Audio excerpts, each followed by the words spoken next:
अजीब सा जानवर टाइप कह सकते हो, आदमी भी नहीं कह सकते, बहुत भयानक सा फेस था उसका। इसको देख के वो इतना ज़्यादा दहशत में आती। तो लॉन्डो कैसे हो सब यार, एक और ऐसी खौफनाक कहानी लेके आ गया हूँ ना, जिसको सुनने के बाद ना तुम लोग कई पैरों तले ज़मीन खिसक जाएगी कि यार ऐसा पॉसिबल कैसे है। तो चलो इस कहानी की स्टार्टिंग करते हैं बिना किसी देरी के। तो लॉन्डो जो आज की कहानी है, इसकी कहानी स्टार्टिंग होती है पुणे के रहने वाली नंदनी वर्मा से। नंदनी जो थी उस टाइम पे समथिंग उनकी एज रही होगी 19-20, ठीक है। एक टाइम की बात है कि वो अपने नानी के यहाँ पूरी फैमिली के साथ घूमने के लिए जाती हैं। वो लोग बहुत मस्ती करती थी, मतलब विलास एरिया था, गांव टाइप का एरिया था, खेते थे वो लोग, मतलब खेते साइड बहुत रहा करती थी। वहाँ पे एक मेड़ बनी होती है जहाँ पे मस्त वो लोग गर्मी के टाइम में से शाम को ऐसे बैठा रहते थे और मस्ती करते थे और घर चले आते थे रात होते होते, ठीक है। एक शाम की बात है कि नंदनी जो है अपनी बहन के साथ वहीं पे लेटी हुई थी। तो नंदनी की बहन को कुछ काम होता है जिसकी वजह से नंदनी की बहन चली आती है। अब नंदनी जो थी वहीं पे लेटी हुई थी मेड़ पे, लेटे लेटे लेटे लेटे पता नहीं अचानक से नंदनी को ऐसा लगता है कि उसके आसपास ना कोई है, मतलब उसको आसपास किसी के होने की आहट सुनाई देती। पहले वो ऐसे सर पे ऐसे हाथ रख के आंख बंद करके ऐसे लेटी थी, मस्त हवा लग रही थी, गर्मी का टाइम था। उसको महसूस होता है कि उसके आसपास कोई है, ठीक है। वो सोचती शायद मेरी बहन आके सो गई होगी, वो भी हल्की हल्की नींद में थी, वो इग्नोर करती है, ठीक है। और जब वो पता पलट के देखती तो उसको इतना भयानक चेहरा दिखता है, इतना खूंखार सा, बिल्कुल एक अजीब सा जानवर टाइप कह सकते हो, आदमी भी नहीं कह सकते, बहुत भयानक सा फेस था उसका। इसको देख के वो इतना ज़्यादा दहशत में आती है, उसकी आवाज़ गले में ही रुक जाती है, वो चिल्ला भी नहीं पाती, वो बस थरथराती रहती है, ऐसे से थरथराती रहती है। फिर उसके करीब आधे घंटे पौने घंटे बाद ना उसकी जब बहन आती है तो उसको इस हालत में देखती है। उसको बहुत उठाने की कोशिश करती है, ठीक है, नंदनी को, लेकिन वो होश में नहीं आती, ठीक है। आँख खुली है उसकी, बेहोश नहीं है और उसको हिला रही है नंदनी को, लेकिन उसकी बहन मतलब कितना भी ट्राई कर ली, नंदनी होश में ही नहीं आ रही। आखिरकार वो दौड़ के जाती है, अपने घर वालों को बुला के लाती है जो कि उसके मम्मी पापा थे। फिर वो लोग नंदनी को उठा के लेके जाते हैं, मतलब जो वहाँ के बहुत पुराने बाबा थे, मतलब जो झाड़ फूँक करते थे। तो वो देख के ही समझ जाते कि इसको मतलब हवा की कोई दिक्कत हो गई है, हवा बहर पकड़ लिया इसको। तो बहुत मंत्र अंत्रों द्वारा मतलब उसको मतलब झाड़ते फूकते हैं, ठीक है। उस टाइम पे तो वो ठीक नहीं होती, फिर उसके बाद धीरे धीरे करके 1-2 दिन में थोड़ा सही हो जाती है उसकी हालत। उसी दौरान जो बाबा थे ना नंदनी को एक ताबीज़ देते हैं ऐसे यहाँ पे कंधे में बांधने के लिए। बोलते हैं बेटा इसको तू बांधे रहना, कभी अपने से अलग नहीं करना, पर जब तेरी शादी आदि कभी टाइम आएगा ना, तो शादी के टाइम पे जब तू फेरे लेगी तो इस फेरे को उतार, मतलब फेरे के टाइम पे इस ताबीज़ को उतार देना, वरना तेरे साथ कुछ बहुत गलत होगा। अब मैं तेरे को बताना नहीं चाहता कि तू दहशत में आ जाएगी, पर इस ताबीज़ को मत उतारना, ठीक है। मतलब अभी तो मत उतारना, जब तेरी शादी तो उतार देना, ठीक है, फिर उसके बाद फिर पहन लेना। अब हालांकि समय चलता है, समय चलता है, वो चेहरा उसके दिमाग में बस चुका था, वो चेहरा उसने देखा था ना, वो चेहरा उसके दिमाग में बस गया था, नंदनी के दिमाग में। अब उसके बाद से 1 साल बीतता है, 1.5 साल बीतता है, आखिरकार 2 साल होते होते नंदनी की शादी फिक्स हो जाती है। शादी के सारे फंक्शन सही चल रहे थे, मतलब शादी की बात सही, उसको उस बाबा की बात याद आई थी कि फेरे के टाइम पे उस ताबीज़ को उतार देना वरना ये हो जाएगा। अब नॉर्मली वो यही सोचती कि ताबीज़ को अगर उतार देगी तो जो मतलब जो भी था वो कर्स आत्मा जो कुछ भी थी, ठीक है, उसके साथ दोबारा आ गई तो दोबारा परेशान करने लगी। तो क्योंकि यार वो बहुत मतलब कई टाइम तक उसके सदमे में रही है, बहुत दिनों तक, ठीक है, उसको चेहरा भूला नहीं जा रहा था ना, आज भूला जा रहा था। तो आखिरकार नंदनी दहशत दहशत में क्या करती है, उस ताबीज़ को नहीं उतारती। उसको पता होता है कि बाबा ने कहा, पर फिर भी वो उस ताबीज़ को नहीं उतारती, डर के मारे कि कहीं मेरी शादी ना टूट जाए, कहीं कुछ दिक्कत ना हो जाए, मतलब मेरे पापा इतनी मेहनत से शादी करवा रहे हैं मेरी, इतने पैसे से उधार लेके, कुछ दिक्कत ना हो जाए, इस वजह से उस ताबीज़ को नहीं उतारती है। और आखिरकार उस ताबीज़ को पहले पहले वो उस लड़के के साथ फेरे ले लेती है, और उसको अंदाज़ा भी नहीं था कि उसकी शादी एक लड़के के साथ साथ एक खबीज से भी हो रही थी। एक ऐसा खूंखार सा, एक तरीके से प्रेत कह सकते हो, जो पता है उसके साथ अगर उसकी शादी हो जाएगी तो उसकी पूरी की पूरी जिंदगी बर्बाद करके रख देगा। आखिरकार फेरे ले लेते, उसको जाने अनजाने में ही उसकी शादी एक खबीज के साथ हो जाती है, जिसके बाद कुछ इतना खौफनाक होना स्टार्ट होता है जिसका तुम अंदाजा तक नहीं लगा सकते। फेरे होते हैं, शादी के सारे फंक्शन खत्म होते हैं, उसकी विदाई भी हो जाती है, सब कुछ नॉर्मल चल रहा था। अब बात आती है सुहाग रात की।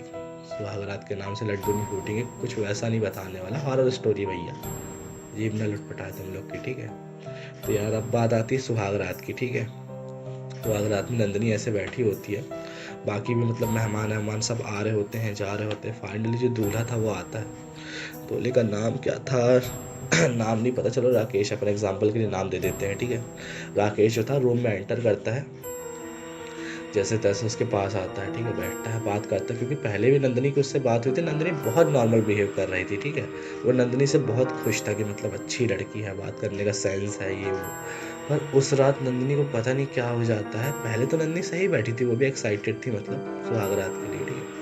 पर जैसे ही वो रूम के अंदर आता है, अचानक से नंदिनी को पता नहीं क्या होता है, उसका पूरा का पूरा बिहेवियर चेंज हो जाता है। उसके अंदर एक अजीब सा चिड़चिड़ापन, एक गुस्सा, एक वो भरने लगता है, ठीक है। और जैसे ही वो पास आके बैठता है, नंदिनी हल्का सा पीछे को हो जाती है। तो राकेश था जो है वो बहुत हैरान हो जाता है कि यार आज अपनी सुहागर आता है, तुम ऐसा क्यों कर रही हो। तो वो सोचता है शायद डरी हुई है, ठीक है। फिर धीरे धीरे राकेश उसके पास जाने की कोशिश करता है। उसके बाद नंदिनी जब उसकी तरफ देखती है तो नंदिनी की पूरी आंखें ना ऐसे गुस्से से लाल थी बिल्कुल। वो बहुत अजीब तरीके से रिएक्ट कर रही थी, घुर्राई बैठी थी कि अगर उसने हाथ भी लगाया ना तो उसको जान से मार देगी। अब यार नंदिनी जब खुद मतलब उसके लिए इतने एक्साइटेड थी कि जब वो आएगा तो ठीक है, अब वो खुद ऐसा रिएक्ट कर रही थी, पता नहीं क्यों। अब उसके बाद से नंदिनी जो है उसका बिहेवियर पूरी तरीके से चेंज होने लगता है, सबके लिए चिड़चिड़ापन और गुस्सा। फाइनली जो राकेश था वो भी बहुत ज़्यादा गुस्सा आने लगती है उसको भी, कि मतलब जो नंदिनी के पिता इतना थे ना, उनसे बोलने लगता है कि यार तुमने कैसी पागल लड़की मेरे हाथ थमा दी है। बिल्कुल कुछ भी बात हो, कुछ भी बोलो उसको, बिल्कुल चिड़चिड़ाती रहती है, बिल्कुल गुस्से में रही आती है और अजीब तरीके से बात करती है सबसे। उसके बाद से नंदिनी को समझ में नहीं आया था वो क्या होता। नंदिनी थोड़ा थोड़ा होश में रहती थी, पर जैसे ही कोई आता था, ठीक है, कोई उससे बात करने, कोई उसके पास, तो उसका बिहेवियर पूरे तरीके से चेंज हो जाता था। एकदम गुस्सा भरा, ऐसा लगता था कि वो उसके दुश्मन है, उनको जान से मार दे, उसको ऐसी फीलिंग आती थी। फाइनली जो राकेश था उसके साथ फिजिकल होने की कोशिश करता है, क्योंकि यार उसकी वाइफ थी वो, उसको लगता है कि शायद एक बार फिजिकल हो जाएंगे साथ में तो उसके बाद मतलब सब कुछ ठीक हो जाएगा। तो उस फिजिकल होने के दौरान मतलब जब उसके पास आने की कोशिश करता है, पहले तो उसको धक्का दे देती है, ठीक है।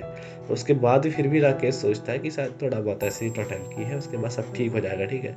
फाइनली फिर वो क्या करती है, पास में ही जो वो रखा होता है ना गुलदस्ता, नंदिनी मतलब जो है एकदम गुस्से में थी बिल्कुल, और राकेश उसके पास जाने की फिर भी कोशिश कर रहा था, उस गुलदस्ते को उठाती है और राकेश के सर में दे मारती है। इतना चल ही रहा था कि अब समझ जाता राकेश की कुछ गड़बड़ है भैया, नंदिनी ऐसे हो ही नहीं सकती, पहले थी ही नहीं, ठीक है। और जब भी राकेश मतलब उससे बात करने जाता था ना, उसके पास जाता था ना, नंदिनी की आंखें जो थी ना ऊपर साइड से सफ़ेद सफ़ेद होने लगती थी, मतलब इतनी पुतली जो है ना आधी ऊपर से सफ़ेद हो जाती थी, पूरे चेहरे का रिएक्शन चेंज हो जाता था, ठीक है, बहुत भयानक से मतलब फेस हो जाता था उसका। तो राकेश जो है समझ जाता कि ऐसा कुछ वैसी प्रॉब्लम है। तो वो उसके घर वालों से बात करता नंदिनी की, तो वो भी बताते कि हाँ ऐसी ऐसी प्रॉब्लम थी पहले का, तो ये हुआ था। तो उसके बाद वो पूछता है कि अब ये सब क्यों हो रहा है।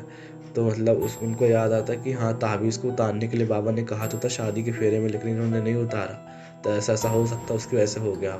फाइनली फिर उसी बाबा के पास नंदिनी को ले जाया जाता है। फिर वहाँ पे नंदिनी का रिएक्शन इतना गंदा होता है ना, वो उनके सामने बैठती है, पहले तो शांत रहती है, ठीक है, पर जैसे ही बाबा मतलब ऐसे चाकू से घेरा बनाते हैं, मंत्र पढ़ने स्टार्ट करते हैं, उसके बाद से नंदिनी अचानक छटपटाने लगती, तड़पने लगती है। और उसकी आंखें जो आधी सफ़ेद होती थी ना, पूरे तरीके से सफ़ेद हो चुकी थी गुस्से में।